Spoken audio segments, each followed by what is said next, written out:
Bruh, you gotta be kidding me. Still no feature? One day you'll realize that your actions have consequences. I'm bad at rhymes, so I made you a haiku. Hope that you enjoy. Hey guys, if you write a nice comment under the latest video you get the chance to be shown in the next video. Teachers of Reddit, what is the worst thing that happened on a school trip? My boyfriend was a teacher and his students went on the annual DC trip.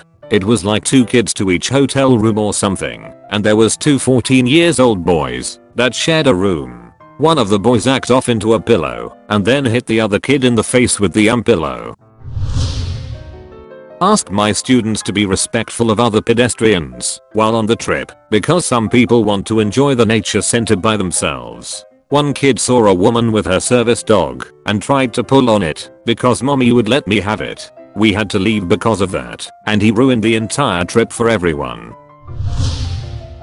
Kids were going to a conference for a leadership/service oriented club. They got brought home early because a chaperone found an orgy in one of the rooms that had been pre-planned in a group chat that almost all of the kids on the trip were in. That was a shitstorm.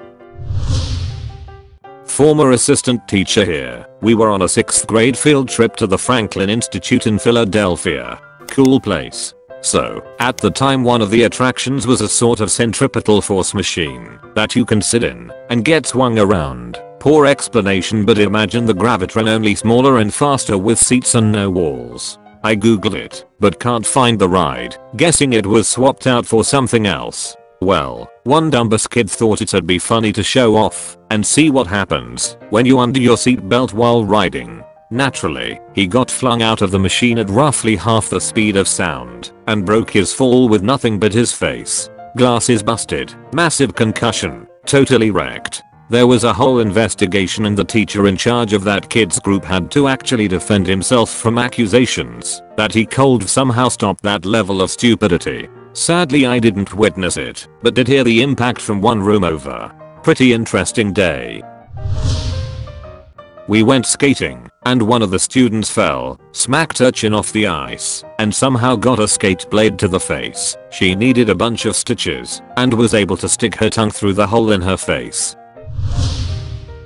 I was a new teacher when the whole grade went on a field trip during the first week of school. In fact, I was so new that nobody, not even my colleagues, noticed that I wasn't on the bus, so it left without me. Fortunately, the destination was only about 15 minutes away, so it wasn't a big deal for me to jump in my car and follow the bus there.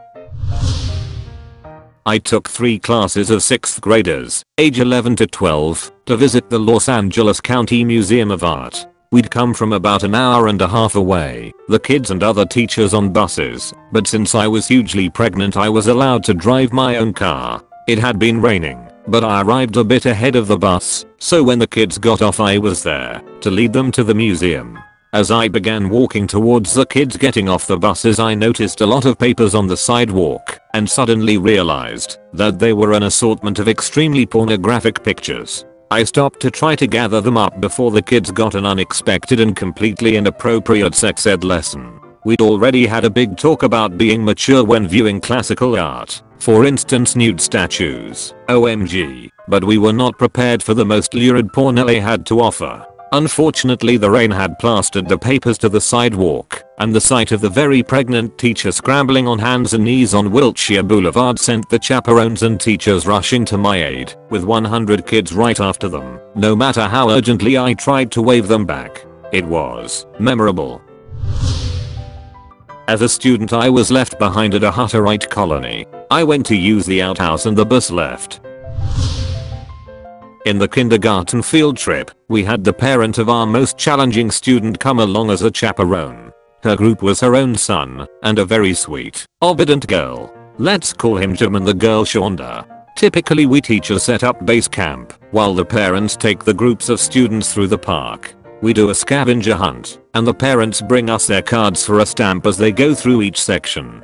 The first time the zoo employee brought us Jim, he said that the boy was in the monkey exhibit trying to climb over the fences. Luckily he had on a school shirt, and Jim was brought right to us. We called his mother's phone, and she didn't answer. About 15 minutes later, the mom shows up and says, "Jim, how did you get in front of us? We were walking together just a minute ago." We teachers explained that in fact, Jim had been with us for a bit, and the zoo ranger had brought him over. No real response from the mom. We asked her to turn on her phone. They went off again. The second time they brought us Jim, he had gotten into the fountain. It had taken several employees to chase him down as he ran and giggled. Same drill. We called mom. No answer. Jim was sopping wet with gross fountain water. He did not seem too concerned. The mom did not show up for 45 minutes. Again she said, "Jim, how did you get in front of us? We were walking together just a minute ago." This time I was watching Shonda. The look on that little girl's face said it all. Total amazement that an adult was lying. They went off again to walk to the picnic area. Yes. The third time the zoo brought back little Jim, it was with a police officer. Apparently, the zoo was watching the cameras, and the minute the mom was out of sight, she let go of Jim and basically ditched him.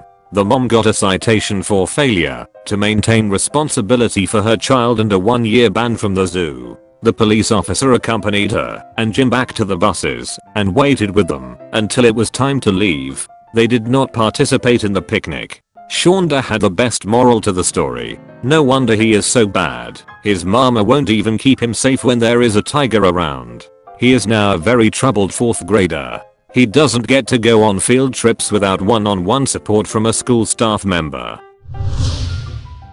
I went on a class trip as chaperone to a science center. I was in charge of a group of 8 boys. One of them goes missing. I ask the others where he went, and they don't know either. He's missing for about 10 minutes until a security guard from the center comes up to me with him. The guy asks, "Is he one of yours?" and tells this kid to open his backpack. When I say yes, probably $200 worth of stolen stuff in there. He spent the rest of the trip right next to me. The first time I went on a field trip with my youth group kids, we went to an indoor rock climbing place, and one of the kids hid in the boys' bathroom, and since all the teachers were girls we had no idea where he was for a solid 20 minutes. Finally a staff member at the place used the bathroom and brought my missing kid out and said, "Is the one you're missing?" The kid thought it was effing hilarious, but I was 2 seconds away from calling the police. Not a teacher, but a younger relative of mine ruined her middle school's field trip. She didn't want to be grouped with the poor kids, so she threw trash at them in front of the person who ran the place they visited. She was unrepentant and kept calling the group grease as their supposed unkemptness. She was taken back to school, no refund, and had to write a letter of apology. She refused to do that and instead harassed them on Facebook. She was expelled, and there was no refund on the tuition. Her parents had a hard time getting her into another school. She was accepted in a public school, but that was another issue. It happened right before we would enter the bus. My students had been waiting for a few minutes and some guys were messing around. I warned them to act normal, but left them out of my sight for 1 minute to grab something from my postbox. In that time they pressed the fire alarm. The whole school, 1650 students, had to be evacuated to the car park where the bus also waited. It was not my favorite morning. I'm a teacher, but my anecdote comes from when I was a kid back in the mid-90s. We were visiting some museum in London and were traveling on the train and the tube with teachers. On the way back, some students didn't get on the tube before the automatic doors shut and the teacher in charge just yelled as loud as he could, "See you back at school, lads." And we just went home. And the teacher waited at the school later on, and sure enough, about 40 minutes after everyone else got back, the remaining kids turned up. If that happened to me now as a teacher in 2019, I'd be fired. Probably out of a cannon into an abyss marked RIP career. A girl on a beta club trip thought it would be funny to put bomb on board in the window of the bus. The interstate was shut down. The bus was pulled over and SWAT team raided the bus. The bomb squad was called in to sweep the bus, even though the girl admitted it was a hoax. She didn't go to jail somehow. She was also a popular cheerleader and didn't get any disciplinary action from the school.